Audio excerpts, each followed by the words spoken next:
जय गुरु जी संगत जी। गुरु जी के श्री चरणों में कोटि कोटि प्रणाम। संगत जी, मेरा आज का शुक्राना सत्संग है कि गुरु जी ने मुझे एक अनइंटेंशनली मैं कुछ गलत कर रही थी और उसके प्रति मुझे जागरूक किया है। एक्चुअली क्या है कि बच्चे टीनेजर हैं और थोड़ा जवाब दे देते हैं, आर्ग्यूमेंट्स कर देते हैं, एटीट्यूड मतलब फेशियल एक्सप्रेशन ऐसा होता है, बड़ा एटीट्यूड लगता है उसमें। और क्योंकि अपब्रिंगिंग यहाँ हुई है तो उनको हमारी बात समझ नहीं आती है। ये कह लीजिए कि हमें उनकी बात समझ नहीं आती है। जो उनको नॉर्मल लगता है वो हमें ऑकवर्ड लगता है, क्योंकि कल्चरल डिफरेंस है हम में, मतलब पेरेंट्स में और बच्चों में, क्योंकि बच्चों की अपब्रिंगिंग यहीं पर ही हुई है यूएस में बचपन से। तो उनको यहीं की बातें समझ में आती है जो उनके लिए नॉर्मल लगती है, यहाँ पे बात करने का स्टाइल फॉर एग्जांपल।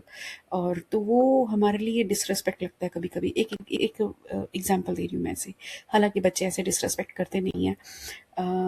प्रभु की कृपा से बहुत ही समझदार बच्चे प्रभु ने मुझे दिए हैं। और ये लाइक बट फिर भी कुछ हो जाता है। और सच कहूँ तो कुछ नेगेटिव ऐसे चल रही है और इधर उधर की परेशानियां जो थोड़ी बहुत होती हैं, तो उसका ऑब्वियसली बच्चों पर ही गुस्सा उतरता है। और उसमें बच्चे हल्का सा कुछ बोल देते हैं तो डेफिनेटली वो बर्स्ट आउट हो जाता है।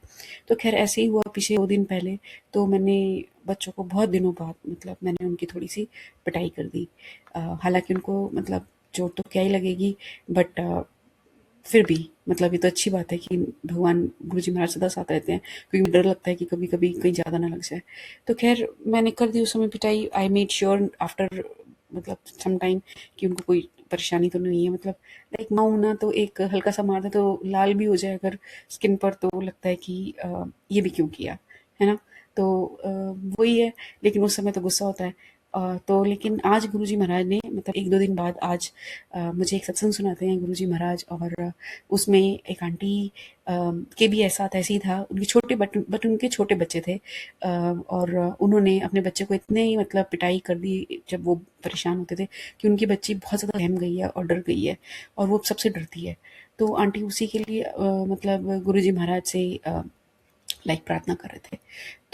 तो इससे मुझे ये लर्निंग मिली कि मैंने भी करी है। हालांकि बच्चे बड़े हैं और they are feeling normal, but still वो एक इम्प्रेशन माइंड पर जाता है। तो नहीं करना चाहिए ना। मुझे ऐसा नहीं करना चाहिए। ठीक है, बच्चे हैं, समझ जाएंगे, समय समझा देगा। नहीं चाहिए ऐसे बर्स्ट आउट नहीं होना चाहिए था।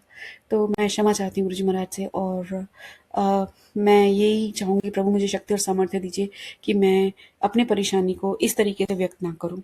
और परेशानी क्या है, कुछ नहीं है, बस आप पर ध्यान चला जाए और आपके वचनों पर ध्यान चला जाए और वो परेशानी अपने आप गायब हो जाती है। तो सदा आप हमारे साथ रहिएगा प्रभु। और अच्छी अच्छी शिक्षाएं जैसे आप देते हैं वो देते रहिए और हमारा मार्गदर्शन करते रहिए। जाने अनजाने में की हुई भूलों के लिए सदा हमें क्षमा कीजिएगा प्रभु। और बच्चों पर कोई बुरा इम्पैक्ट ना आए इस बात का।